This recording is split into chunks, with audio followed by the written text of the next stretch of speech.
Night fam, I'm about to take you on a trip to North Korea, where we will have to follow the strictest travel rules on our planet. First things first, if you are from the USA, South Korea or Malaysia, it's gonna be really hard to take you. This guy just doesn't like your countries. Unless we get you a special permission from both governments, you will never see North Korea with your eyes. Now, assuming that all of you can make it, we need to check our luggage. Wearing blue denim jeans, piercings or makeup is banned, but most importantly, we cannot take the Bible unless we want to be publicly executed. As we're getting closer to the departure, it's time to check our phones. If they contain any songs, photos or videos that go against their culture or the government, we have to delete them before we even get to the airport. And now, finally, that we are about to take off, we have to be ready for an insane jet lag. Because once we land in North Korea, it won't be 2020 anymore. On planet North Korea, the year is Yushesh 109. 109 is the number of years since their founder Kim Il-sung came into the world. Because North Koreans see their dictators like Christians see Jesus, they started counting years from the first leader. Congrats, we have finally landed.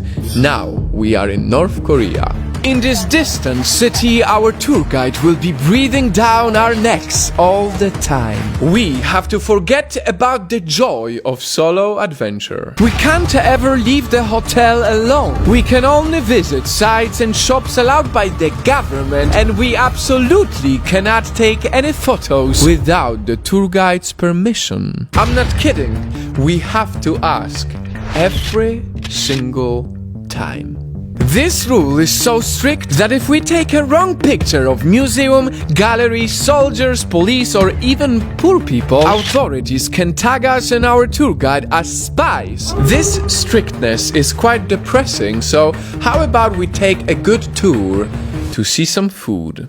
Well, about that, meals for tourists are usually controlled. 3 meals a day is considered generous. There is not much access to street food and the cuisine is not diverse at all. Unlike most of the countries, there is no McDonald's in every corner. And just in case it matters to you, condoms and tampons don't exist in North Korea. Locals have somehow survived without them. And speaking of the locals, we should not talk to them. We won't exactly get jailed for it, but talking with a North Korean person could make the government see us as spies. So if we ever see a crowd of North Koreans being loud and friendly with tourists, there are hired actors on the streets who work to cheer up the travelers and show North Korea in a positive light.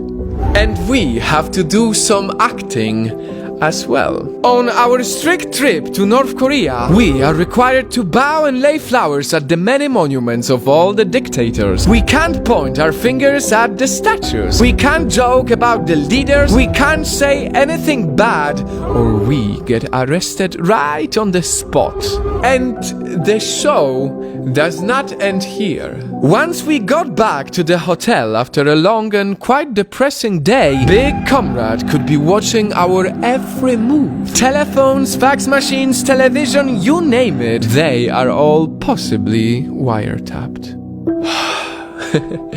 Thank you for coming with me. This was our one day on a controlled and strict trip to North Korea. But these and many more strict laws are the reality of over 25 million North Koreans. And that's why, instead of going there and supporting the show, it is better to stay home and together visit with this video. Because the trip to North Korea is a perfectly crafted lie that we should never support.